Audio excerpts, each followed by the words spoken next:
النهارده كنت مديه نفسي اجازه من الشغل. اتصلت بشهد الساعه 9، قلت لها اصحي تعالي ننزل نفطر بره ونخرج نودي نيجار كيدز اريا ونقعد نشرب اي حاجه بره. قالت لي 5 دقايق وهكون لابسه وجاهزه قدامك. وفعلا لبست بقى ايه؟ طبعا هي طبعا ايه عكمت لها عكمه امبارح و...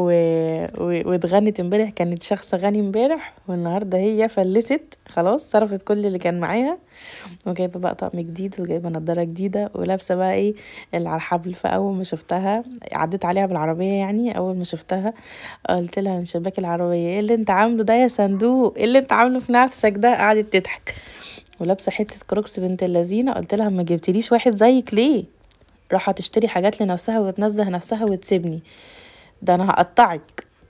اتقابلنا بقى ونيجار قاعده على رجليها ترازي فيها كالعاده، وشغلنا اغاني وقعدنا بقى ايه نهزر في العربيه، وعايزين نروح نفطر بقى. نيجار طبعا بتحبها جدا وباين قوي قوي الحب ما بينهم، ولع في الذره.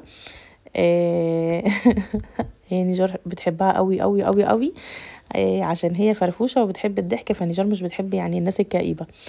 فنيجار كمان مبسوطه عشان هي غايبه من المدرسه النهارده وقاعده نايمه بقى للساعه 9. صحتها هي الاول لو في المدرسه بتصحى الساعه 7 حضانه. آه، احنا هنا كنا في الكورنيش.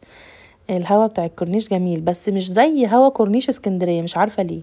كورنيش اسكندريه الهوا بتاعه كده تحس ان انتي اتغسلتي كده من جوه، يعني مش عارفه، في حاجه غريبه في كورنيش اسكندريه ده بصراحه. انا يعني عمري ما رحت اسكندريه غير هي الرحله اللي رحتها من كام يوم دي، بس انا كنت مبسوطه جدا جدا جدا جدا. رحنا بقى فطرنا، هي اللي صورت الفطار انا ما صورتهوش.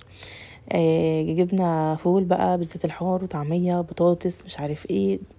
ضربنا بقى يعني فطار unhealthy unhealthy و بجد بجد قلت بقى ايه، احنا مش مهتمين ببشرة شهد، مش مدلعينها، متبهدلين في الشغل ومتمرمطين انا وهي، احنا بنشتغل لوحدنا. معناش سكرتيرة حاليا، شغالين انا وهي بس. انا ماسكة قسم البشرة وطبعا وقسم الشعر برضو، بس هي اللي بتعمل جلسات الشعر، اخصائية المكان يعني.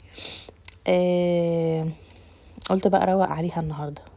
انا خلاص مديه نفسي اجازه النهارده من الشغل، ما استقبلتش اي جلسات النهارده.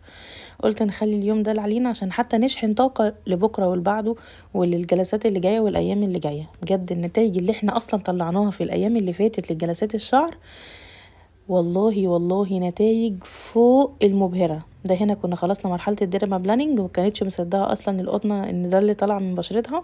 قالت لي دي مش قطنتي، قلت لها ايوه قطنة جايباها من بيتنا اساسا اول مره نعمل جلسه كامله انا وهي. كل مره يعني احنا بنشتغل مع بعض بقالنا شهور طويله، يعني من شهر 2 واحنا مع بعض. كل مرة كنا بنوقف الجلسة في نصها يحصل حاجة. في رمضان كنا شغالين جلسة برضو، شاحن السكرابر راح فرقع في الحيطة. يعني الحمد لله الحمد لله ان الجلسة النهاردة تمت على خير. ولا وكمان ايه عملنا ديرما بن كمان، يعني كل مرة كنا بنعمل كليننج سيشن عادية، لا النهاردة عملنا بقى ديرما بن بقى. كانت مبسوطة بيها جدا، والاحماض لسعتها والديرما لسعتها، وقعدت هي مش متعودة على الحاجات دي واول مرة تعملها. وسويت بقى في المكان وصوت عالي، والحمد لله ان مفيش عملاء عشان لو كانوا سمعوها كانوا هيقولوا يعني هي الجلسه مؤلمه للدرجه دي، بس هي شهد فرفوره شويه. لا بس هي مبسوطه بالنتيجه، النتيجه مبهره في الاخر، مبهره مبهره. وبعتت لي صورتها في الاخر كانت تحفه. الماسك ده عجبها قوي قوي قوي قوي، ماسك الاسبريسو. للاسف هو خلص، هي كان اخر شخص حط منه.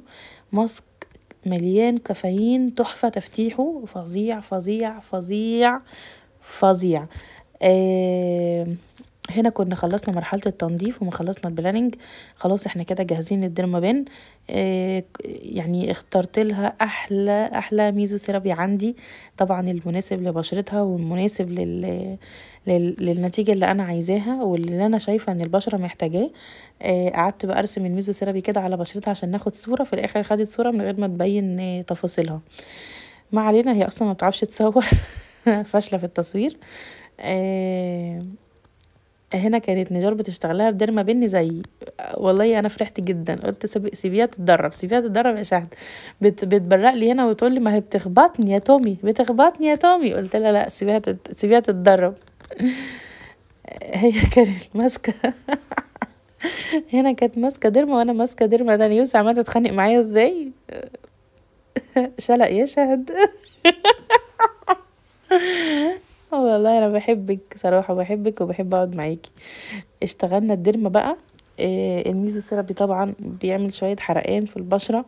هي مش متعوده على الكلام ده كله، بس النتيجه في الاخر خلتها مبسوطه مبسوطه مبسوطه. ولو قلت لها تعالي كل يوم اعمل لك الجلسه هتقولي يلا. بس وكان يوم جميل جدا. ما تنسيش تحطي لايك للفيديو، ما تنسيش تكتبي لي كومنت حلو زيك، ما تنسيش تعملي سبسكرايب للقناه لو انتي مش مشتركه معانا. دايما هنحاول نشارككم باليوميات. هنا كنا بنعمل مسحه النضاره، بس كانت قعدت تصوت منها بقى. بجد صورنا صور جميله هنزلها لكم في اخر الفيديو. ده صوره المكان، الريسبشن بتاعه، دي الكلينيك المتواضعه بتاعتنا.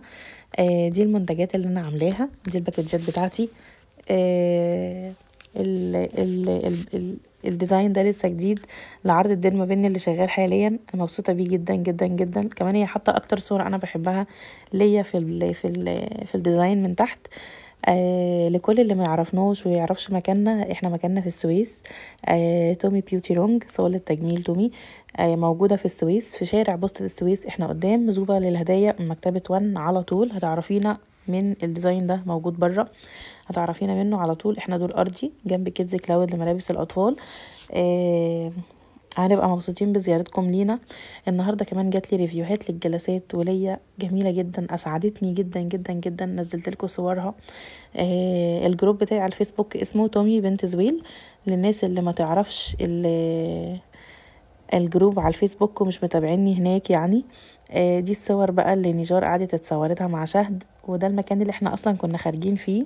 وشربنا بوريو بقى عشان الدكتور التخسيس قال للشهد اشربي كل يوم كوبايه بوريو الصبح. عشان عشان مزاجها يتعدل وما تبهدلش الناس اللي بتتعامل معاها. يعني كل ما تبقى هي رايقه اكتر كل ما تبقى هاديه في التعامل. حطوا لها لايك للفيديو بقى، وباي باي.